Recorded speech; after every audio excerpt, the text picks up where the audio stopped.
Eric Garcia's name keeps coming up in every Barca conversation this summer, and it's easy to see why. His current contract runs until 2026, but the club and player are reportedly aligned on extending that deal, ideally wrapped up before Christmas, and that simple administrative detail hides something much bigger. When Íñigo Martinez left this summer, it wasn't just a roster slot that opened, it was a personality-sized gap in the spine of the team.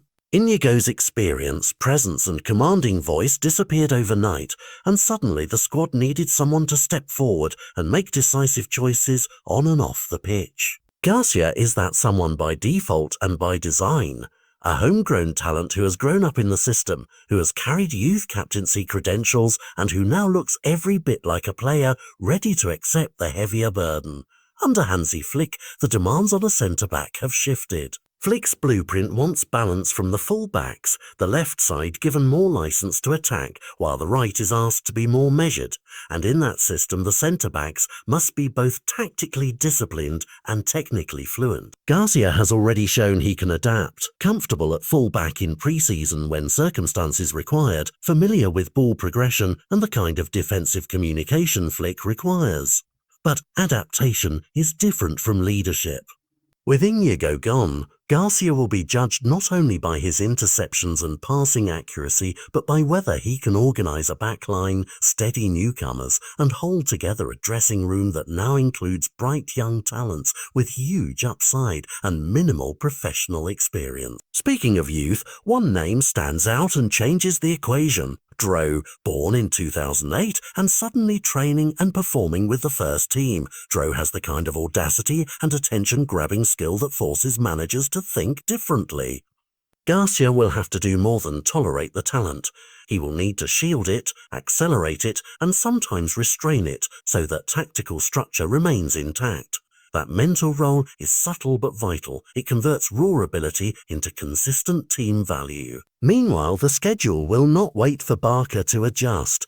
Their Champions League curtain raiser at Newcastle is widely expected to be a cauldron for any visiting defence, a high-tempo, intense environment that exposes both technical and mental frailties. If García can produce a composed, commanding performance there, it won't just earn him plaudits, it will buy the team confidence and proof that Flick's adjustments can function against top opposition.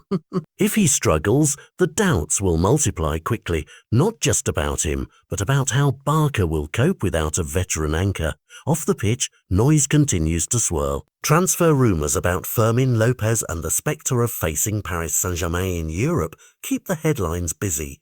Players joke about the market, but those jokes mask real pressures. Contract negotiations that drag, even when both sides are aligned, become distractions if not handled cleanly, and Garcia's decision to commit long-term will be read as a declaration of intent by a club rebuilding its identity. Another variable is the Camp Nou renovation and the uncertainty around where and how Barca will stage some important home fixtures. Playing away from a finished stadium may seem logistical, but in tight moments the presence of the home crowd matters. García and his teammates know that, and he will be expected to help maintain focus amid the disruption.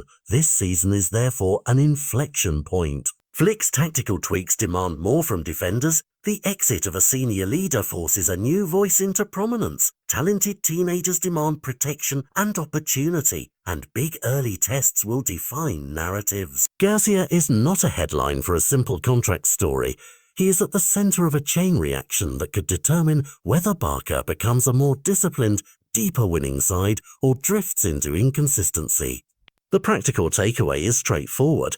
If García signs and steps up, if he organises and mentors while delivering technically under pressure, Barca's season outlook brightens considerably. If he struggles to shoulder the responsibility or a renewal drags, the consequences will be felt across the pitch and in the dressing room. Over the next weeks, from training routines to that first Champions League night in Newcastle, we will watch whether Eric García takes on a captain's role in deeds as well as words, and whether this moment, forced on him by departure and expectation, becomes the one that saves Barcelona's season.